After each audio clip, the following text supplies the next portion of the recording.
Angkat tangan. Ya. Iya, baik. Yang kelas 6, kelas 5, kelas 4, 3, kemudian yang SMP? Ya. SMA? Oke. Ya, mahasiswa?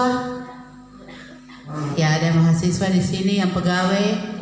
Ya, luar biasa. Kemudian bapak-bapak dan ibu-ibu yang hadir juga, jemaat Tuhan, orang-orang tua angkat tangan. Ya, luar biasa, Tuhan memberkati.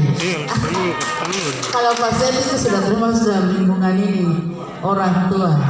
Tapi orang tua ketua kelas. Puji Tuhan. Oh, ketua kelas sudah datang. Tepuk tangan untuk ini, Bapak Regenerasi. Ya, puji Tuhan. Hormat. Ya, baik. Saya minta untuk nanti yang kecil-kecil harus bergabung di antara orang-orang besar ya, yang supaya jangan mereka duduk sendiri. Kalau bisa ada yang mengapit mereka. Jangan mereka duduk sendiri, karena nanti makin lama dalam pengajaran pasti titik lemahnya anak-anak itu ada. Jadi titik tidak seriusnya itu pasti ada. Jadi kalau bisa di antara mereka itu ada orang-orang tua atau ada orang-orang dewasa. Kakak-kakak yang tingkat SMP itu ya. Ayo didampingi di tengah-tengah ya. Jika nanti kalau tidak tertib bisa ditegur mereka. Kalau mereka dengan mereka sendiri nanti pasti akan ada bermainnya di tengah-tengah. Ya, puji Tuhan. Baik, puji Tuhan. Haleluya. Hari ini sebelum saya berbicara, saya ucapkan terima kasih banyak untuk jemaat Tuhan di sini, lebih khusus untuk para pemuda remaja yang telah 1 bulan berdoa, bahkan ini sudah melanjutkan lagi dalam suasana luar biasa. Dan pastori ini dia tidak kosong, tetapi ada api kebangunan rohani yang luar biasa yang sedang bekerja di antara semua generasi yang ada ini. Puji Tuhan. Jadi bagi kita mungkin kita bisa lupa, tetapi setiap pergerakan yang terjadi itu Tuhan telah menunjukkan terlebih dahulu. Jadi 28 Desember yang lalu sudah ada pergerakan di mana kebangkitan daripada generasi yang ada di wilayah ini, generasi Kamboja ya, puji Tuhan. Itu istilah gaul yang ada ya, puji Tuhan. Dan saya percaya bahwa itu bukan hanya sebuah istilah yang diangkat, tetapi itu juga kata-kata iman bahwa pasti ke depan semua yang ada di generasi yang ada, bukan karena di sini kita tidak melihat dari gereja, tetapi kita melihat dari Tuhan dan pekerjaan Tuhan dan firman Tuhan dan Alkitab, Yesus yang mengasihi semua orang. Puji Tuhan, haleluya. Jadi masa depan daripada semua adik-adik yang ada, saudara-saudara yang ada, dapat menuai berkat Tuhan, dapat menuai perbuatan-perbuatan ajaib daripada Tuhan, bila mana ada satu sikap di mana mencari Tuhan. Jadi 28 Desember dia berentetan sampai hari ini. Generasi ini bukan hanya diberkati secara jasmani, tetapi dipersiapkan juga secara rohani. Dan lebih khusus lagi persiapan yang Tuhan buat pada beberapa waktu ini, yaitu semua yang ada ini dibawa untuk masuk kepada suatu wilayah yang baru, yaitu sebagai personil tim musik. Puji Tuhan. Ya, di sini ada tim rebananya. Tim rebana bisa angkat tangan. Tim rebana, kelompok rebana atau tamborin ya, kata lain rebana itu tamborin. Ya, tim rebana, tim tamborin ya. Puji Tuhan. Kemudian tim yang pemain musik, di situ ada banyak, ada keyboardnya, ada drumnya. Ya, puji Tuhan. Ada gitar-gitar dengan jenisnya masing-masing. Itu tim pemain musiknya, angkat tangan. Ya, puji Tuhan. Ya, luar biasa, bisa diturunkan. Kemudian di situ juga akan ada tim penyanyinya. Tim penyanyi, ya puji Tuhan. Kenapa pastor tangannya kebendek di bawah? Bukannya naik di atas? Ya puji Tuhan. Setelah itu ada soundman pengatur sound system yang sudah terlibat di situ ya. Yang feelingnya sudah di arah sound system ya, puji Tuhan.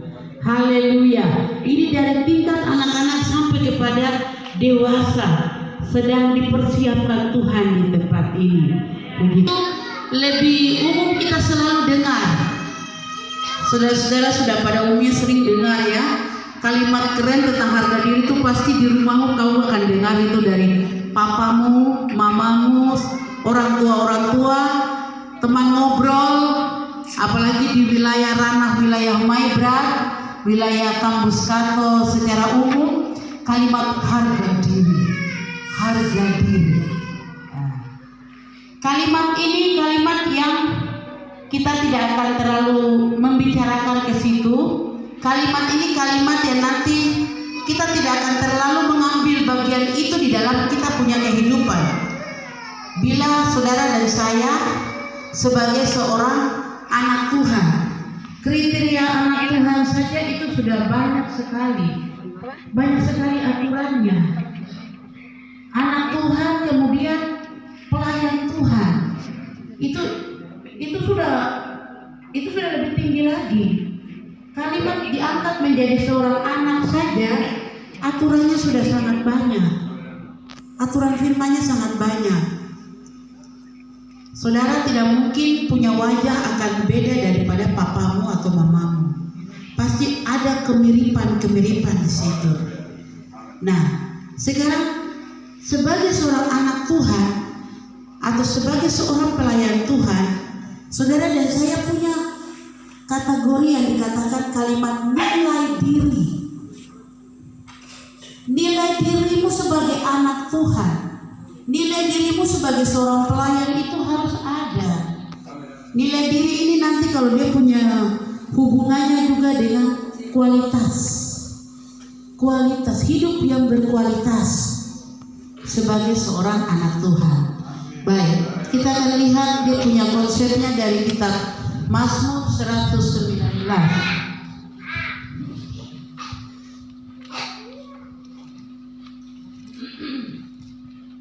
Kitab Mazmur 119 di dalam ayat yang ke-9 sampai kepada ayat yang ke-11. Nanti kita akan membacakan ini secara bersama-sama. Mazmur 119 ayat 9 sampai 12. Bila saudara-saudara sudah menemukan, saya akan menghitung sampai 3 kali ya. Kita langsung masuk pada pembacaannya. 1, 2, 3. Dengan apakah seorang muda mempertahankan kelakuannya bersih, dengan menjaganya sesuai dengan firman-Mu. Dengan segenap hatiku aku mencari Engkau. Janganlah biarkan aku menyimpang dari perintah-perintah-Mu. Dalam hatiku aku menyimpan janji-Mu, supaya aku jangan berdosa terhadap Engkau. Ini ada lagunya. Dengan apakah seorang muda mempertahankan kelakuannya bersih,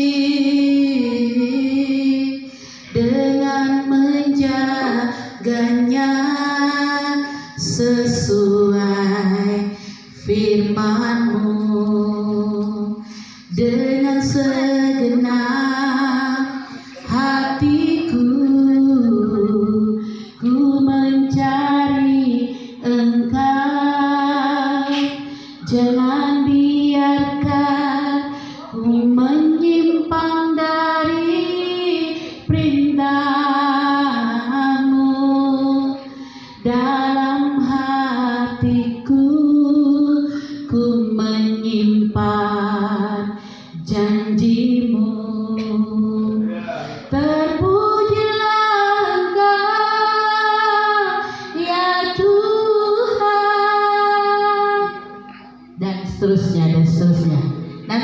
belajar sebentar ya.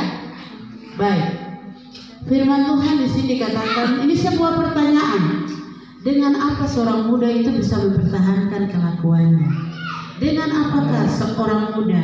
Dengan apakah seorang anak Tuhan? Dengan apakah seorang pelayan bisa mempertahankan kelakuannya, nilai dirinya, kualitas imannya, kualitas hidupnya, standar hidup yang sesuai dengan kehendak hatinya Tuhan. Haleluya. Sebelum kita masuk ke situ, saudara dan saya harus tahu bahwa saudara dan saya ini sebagai anak Tuhan, sebagai pelayan Tuhan, kira-kira siapa yang kita layani? Tuhan. Siapa yang kita layani? Tuhan. Yang kita layani Tuhan. Saudara dan saya ini sedang dipantau, sedang dilihat. Ya, kita back kembali kepada penglihatan yang dahulu dilihat di sini. Saudara dan saya adalah ibarat ikan di dalam akuarium, di mana banyak mata mudah untuk melihat dan mengamati kita. Banyak perhatian, banyak pandangan, banyak penilaian. Semua mata akan terarah melihat engkau. Imannya tidak. Mereka datang melayani Tuhan sudah diberikan aturan. Aturan di dalam berpakaian. Aturan di dalam berpakaian.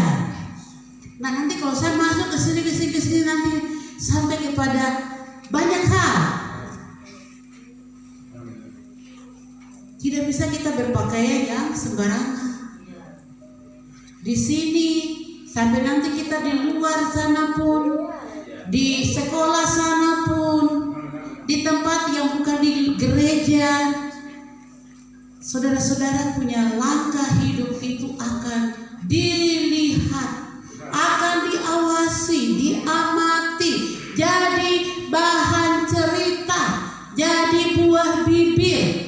Banyak orang akan ada bahasa yang bagus bila mana engkau punya tatananmu itu tuh bagus, tapi akan ada bahasa yang buruk bila mana di luarnya sana dilihat kurang pantas. Begitu. Jadi bila diri, bila Tuhan, dan fokus kita bekerja di dalam pelayanan kita adalah untuk melayani Tuhan. Tuhan yang tidak kelihatan, namun Dia nyata untuk mengawasi kita, untuk melihat kita. Kalau mau melayani Tuhan, persembahkanlah korban persembahan yang berkenan kepada Tuhan. Mempersembahkan korban yang berkenan kepada Tuhan itu dahsyat. Serafim-serafim yang ada di surga itu datang dan menyatakan kemuliaannya. Anda pun yang harus punya kesaksian roh. Itu bukan hanya terbawa bisa dipanggil Tuhan. Masih anak-anak, masih umur 14 tahun waktu itu. Setelah itu perjumpaan dengan nyanyian-nyanyian roh. Setiap menyembah, kadang di dalam saya punya tempat ruangan saya menyembah. Bagaimana sementara berlutut, sementara berdoa begini. Lihat itu tuh penari-penari tamburin itu mulai menari. Pada itu malaikat-malaikat yang menari. Juga ikut berdiri lagi, menari lagi, ikut menari lagi. Jangan orang lihat saya, jangan ada orang melihat, jangan orang yang melihat. Jadi terlalu indah sekali. Cek. Jadi terlalu indah. Dengan lihat begini, tariannya begini, bentuknya begini. Aduh, tapi itu sudah dengan bentuk kalau saat penyembahan. Jadi dengan apalagi yang sudah masuk di dalam namanya dia penyembah, pembagian dia pemuji. Perhatikan ini. Karena itu bukan nanti membawa orang sekedar kok mengerti nyanyian. Seorang pemuji setidaknya 1000 atau 100 lagu kau hafal. Paling kecil 100 lagu kau harus hafal. Bahkan harus lebih daripada itu.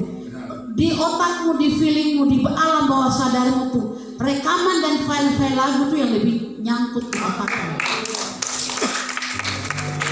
Lagu-lagu dulu sampai lagu-lagu sekarang. itu lebih terikat, lebih kau tahu. Dengan dia punya nada, dengan dia punya semuanya, dengan dia punya irama-irama masing-masing. Jadi artinya jangan merasa bahwa sudah semuanya sudah, karena terlalu banyak.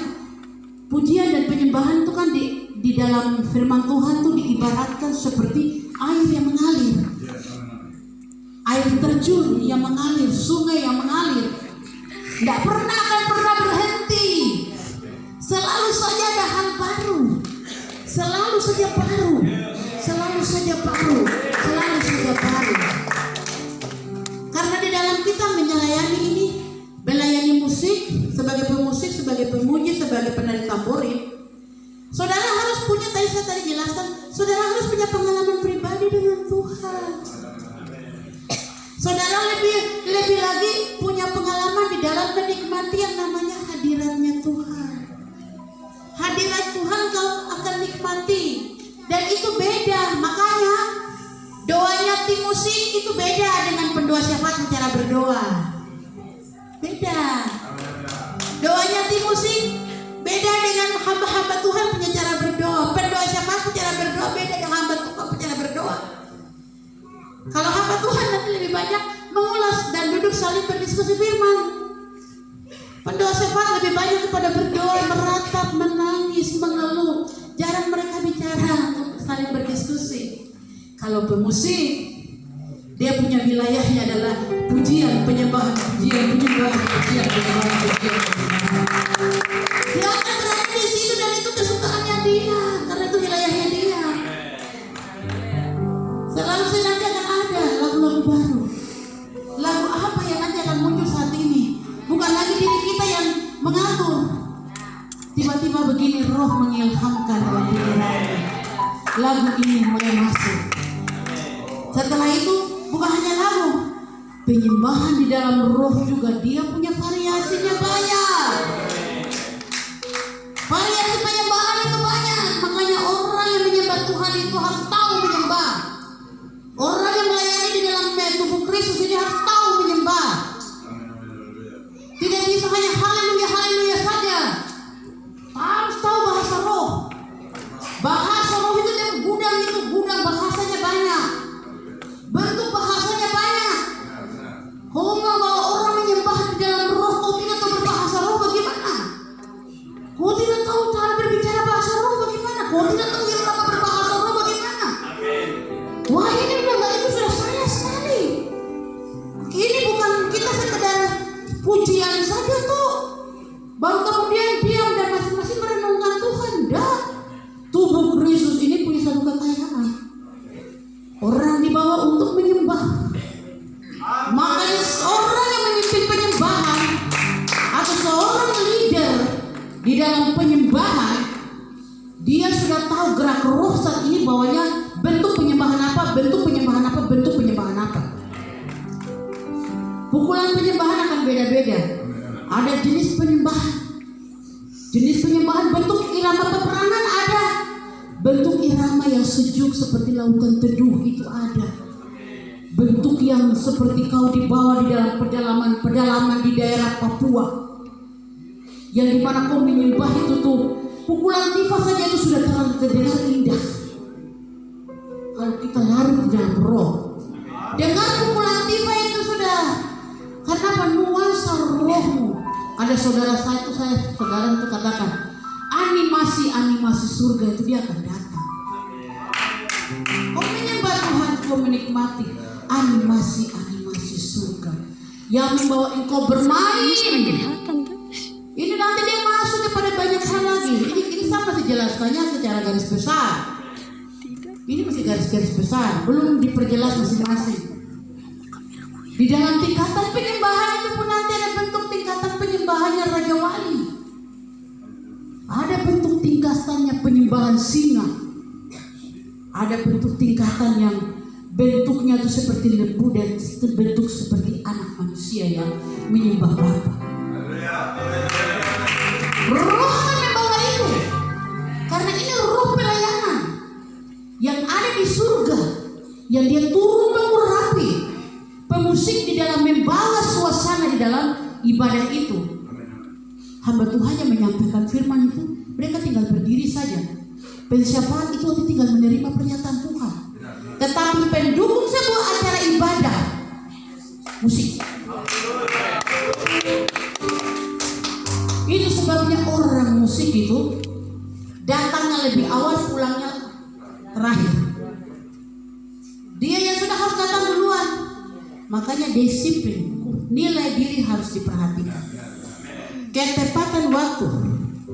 Kalau hari bekerja untuk melayani atau dapat tugas, engkau yang datang duluan, sudah duduk di tempat ini dulu. Bukan duduk perhatikan musik saja, duduk perhatikan ruangan yang ada. Ada kotor sedikit di tempat ini, kasih kau ambil, kasih bersih. Perhatikan, karena saat itu sebanyak langkahmu mengitari ruangan ini, sebanyak langkahmu memperhatikan tanganmu tunduk pegang apa di sini. Sukacita yang kau rasakan juga itu, sukacita itu akan keluar dan menjadi semua. Apalagi kalau sebelumnya tuh engkau sudah berdoa malam. Kalian sudah berdoa malam terlebih dahulu untuk besoknya suasana itu ibadah itu luar biasa. Pensyafaat hanya mendukung saja. Karena kalau sudah pensyafaat, dia banyak berdoa untuk beban orang. Dia berdoa untuk peperangan kepada banyak orang. Tetapi untuk pemusik, dia punya fokus untuk hari itu ibadah, suasana itu bagaimana. Itu ada di tim musik, ada di pundakmu. Makanya orang yang bermain musik, kita kembali kepada nilai diri, kualitas diri tadi. Kalian yang bermain musik jangan macam-macam hidupnya. Karena nanti yang kamu transferkan itu tidak bagus. Kamu akan mudah dibaca oleh orang. Lebih mudah dibaca secara roh dan ditolak oleh roh di dalam berdiri dan melayani. Kalau bertengkar, ada bertengkar di rumah sana dengan istri kah, dengan apakah, pasien, bereskan dulu di rumah baik-baik, damai, baru datang lagi. Begitu juga kamu adik-adik yang lain-lain. Jangan berantem di rumah, jangan berbohong di rumah. Sebelum datang di rumah tahu hari ini ibadah, biarpun kau tahu bahwa hari ini kau punya hari pelayanan. Kalau contoh hari Minggu, bangunmu itu sudah harus bangun pagi di rumah, bersihkan rumah di rumah. Bersihkan, bantu orang tua bersihkan rumah. Bantu orang tua bersihkan rumah. Cuci piring, bikin apa, buat hati senang orang tua di rumah dulu. Baru kamu datang melayani di sini, Tuhan akan nyatakan dirinya lebih luar biasa. Jadi jangan hari ini saya pelayanan, jadi saya tinggal saja. Ada orang yang bilang hari saya berdoa. Kau berdoa sudah, tapi bagi waktu juga untuk bantu orang tua. Ingat, tidak mama saya mau melayani, jadi hari ini saya begini, jadi saya tidak perlu perhatikan yang lain-lain. Jangan cuci piring. Saya mau tenang berdoa. Siapa ajar begitu? Justru kau punya hidup itu harus jadi terang. Hidup itu harus menjadi terang di luar, menjadi terang di keluargamu. Di sekolah kau harus lebih sabar. Di sekolah kau yang harus lebih dewasa, kau lebih mengerti firman, kau yang harus lebih ramah dari teman-temanmu yang lain. Jadi bukan karena saya bisa main tamborin, saya action main tamborin begini, jadi di sana mulai kasih tunjuk diri tuh. Yang lain-lain itu muncul di sini, itu pelayanan itu akan dilihat kurang bagus. Makanya sebanyak kau berdiri di sini untuk melayani Tuhan, bagaimana supaya semua orang bisa melihat Tuhan. Firman Tuhan satu yang Tuhan Yesus ajarkan, barang siapa yang hendak menjadi pemimpin, dia yang harus menjadi hamba bagi banyak orang. Jadi hamba, kamu yang datang bantu di sini menawarkan diri, layani yang lain-lain. Ingat, Tuhan itu lihat siapa yang dia kembangkan talentanya dengan kerendahan hati. Walaupun kecil, baru Tuhan akan tambahkan yang lebih banyak. Kami ini dulu nih garis belakang di dapur. Garis belakang acara-acara besar itu tuh, saya tuh di garis belakang di bagian dapur. masak di belakang. Tapi malam hari itu dengan filsafat itu berdoa untuk acara. Pagi lanjut saya berdoa, kerja di dapur, tidak pernah muncul di depan. Acara bertahun-tahun itu tuh, kami bukan orang yang selalu ada di dalam ruang gedung gereja saat acara-acara besar. Bagian kerja di situ, bagian urus akomodasi. Tapi saya katakan, orang yang setia untuk mengurus pekerjaan Tuhan, orang itu akan dipakai untuk ditampilkan di depan. Tanyakan sama Bapak ini bagaimana hidup saya dulu. Dia lebih tahu. Kita orang di belakang. Kita bukan orang yang bertumbuh langsung jadi orang berdiri di depan untuk mengajar, tidak. Kita orang yang selalu pegang. Lihat itu ada sampah, lihat ada yang lain-lain, mereka yang musiknya, mereka yang lain itu mereka duduk sudah tenang di depan. Tapi kami nih yang ada botol aqua yang jatuh, ada apa kami berdiri angkat kasih bersih. Di depan televisi kasih bersih orang. Acara lihat begini ada kotor di dalam ruangan, ada kotor di kamar mandi. Oh cepat-cepat masuk kasih bersih supaya nanti orang datang. Yang penting senang, orang datang senang lihat tempat bersih. Jaga kebersihan di luar, jaga semua yang ada di luar. Tuhan lihat orang yang setia itu yang Tuhan pakai. Dari kalian semua yang ada, dari anak-anak semua yang ada ini, Tuhan akan saring kamu, saring dinilai diri dan kualitas diri itu. Bukan soal pemakaian di depan ini, tidak. Karena untuk pemakaian di depan ini bisa bertahan, nilai diri dan kualitas diri itu harus ada. Nilai kerendahan hati, nilai seorang pelayan, nilai seorang hamba Tuhan, nilai seorang anak Tuhan, nilai orang yang rendah hati, nilai orang yang merasa memiliki pekerjaan Tuhan, merasa memiliki tubuh Kristus, merasa memiliki rumah Tuhan. Dia tahu rumah Tuhan, dia punya tempat. Mama-mama filsafat kalau ada berdoa, kalau bisa kamu yang ada datang libatkan diri.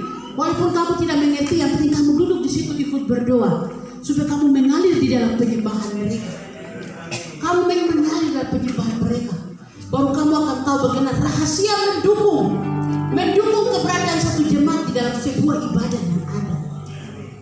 Jadi yang macam abang Stefanya, kakak Stefanya yang ada itu, mereka itu orang-orang yang menerobos dari yang kecil-kecil. Semua bukan orang-orang yang dilihat pada awal-awalnya, tapi kembali kepada sekarang. Jaga nilai dirimu. Kalau kau tidak menghargai dirimu, saya seorang pelayan, saya punya tugas dan kau tidak menganggap itu hal, kau bilang itu hal biasa. Kemudian kau hidup sembarangan di luar, kau tidak akan dipakai oleh Tuhan. Tapi kalau kau merasa berharga pelayananmu, kau tahu jati dirimu itu, kau tahu jati dirimu sebagai seorang hamba Tuhan atau seorang pelayan musik. Jadi pelayan musik, kau tahu bagian diri, bagian pelayananmu, di mana saya harus bersikap ramah, belajar bersikap ramah, bersikap sopan.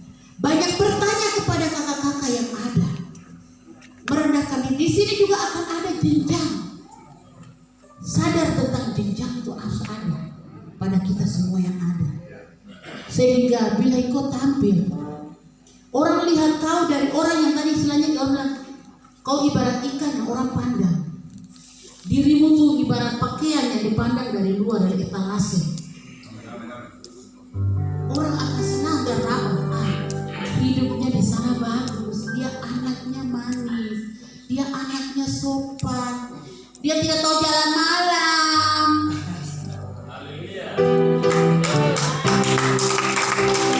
Pergi keluar tepat waktu, kasih tahu semua orang tua, mama saya mau pergi ke sana. Pergi ke tempat itu, tidak pergi jalan lain lagi. Setelah itu pulang balik kembali ke rumah. Jalan kemana harus lapor orang tua, saya permisi mau ke sini, saya permisi ke sini. Di rumah masing-masing, bagi yang tingkat SMA ke bawah, tingkat SMA ke bawah makanya masih namanya single ya, single masuk sendiri-sendiri. Anak-anak yang ada, kalian perhatikan ini baik-baik. jalan kemana dan bikin apa. Dia bilang dia punya ini masih Pulang ini jadi rumah itu jalan sampai jam 12 malam sampai di rumah. Jam 11 malam kamu sampai di rumah. Kecuali kamu 2 malam. Ada kegiatan 2 malam. Atau karena ada kegiatan ibadah. Selain daripada itu tidak boleh keluyuran-keluyuran yang tidak punya waktu. Seorang pemusik itu tuh didisiplinkan di bagian itu. Kakimu tuh sudah diikat oleh Tuhan. Diikat oleh Tuhan karena kau melayani. Seorang pelayan harus kudus. Mendisiplinkan diri, menghargai diri, baru orang lain hargai kau. Kalau kau tidak menghargai diri, kau tidak mendisiplinkan diri, kau tidak akan dihargai.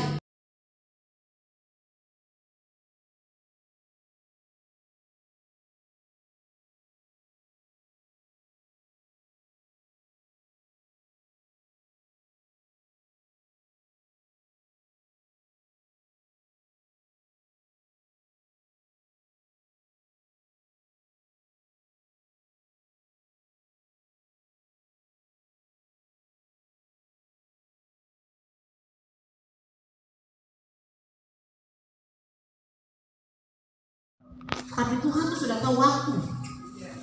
Saat kita tentukan jam sekian kita sembahyang, jam itu Tuhan yang datang. Kalau kita tidak datang cepat, tidak ada.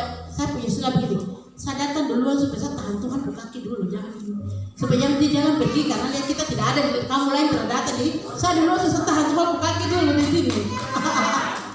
Jadi datang duluan supaya suasana itu ada. Jangan sampai kamu tidak datang begini. Roh Tuhan juga, dia cemburu. Siapa bilang Roh Kudus tak kasih saja? Dia cemburu. Dia cemburu dan dia bisa suka dan dia bisa pergi menantang semua yang ada. Karena apa? Kamu tidak menghargai kehadiran dia. Waktu yang bupati tentukan jam sekian semua hadir itu. Oh, ya mata gobang itu sudah datang dari dulu. Iya, mau sudah butuh duluan. Datang cepat. Kepala bupati bilang jangan sampai saya tiba duluan ya. Kamu semua harus datang. Kalau tidak nanti akan ada sanksi begini. Waduh, lihat orang jalan itu tuh sudah lari. Di sini bukan kami bilang ini jam berapa? Bupati sudah lewat ke belum? Jangan terlambat ya itu. Yang itu saya dunia saya bisa dibuat seperti begitu. Tuhan itu sebenarnya demikian.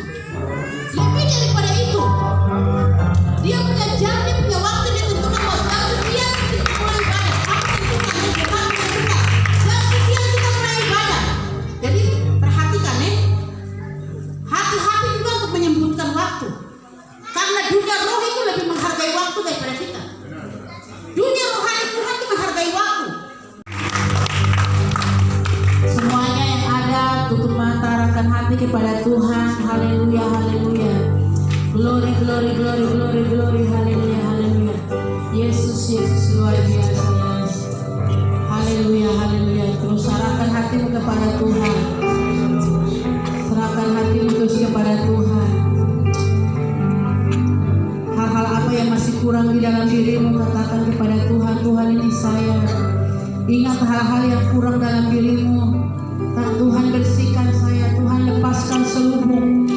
Tuhan lepaskan seluruh dalam diri saya. Tuhan lepaskan selumbar-selumbar di mata saya, balok-balok yang ada di mata saya. Tuhan lepaskan, Tuhan lepaskan. Katakan di dalam nama Yesus, Tuhan lepaskan. Oh, perilaku saya, keterikatan saya dengan HP dan sebagainya, dengan game-game, dengan permainan atau dengan televisi, kehidupan saya semuanya Tuhan bersihkan, bersihkan, bersihkan.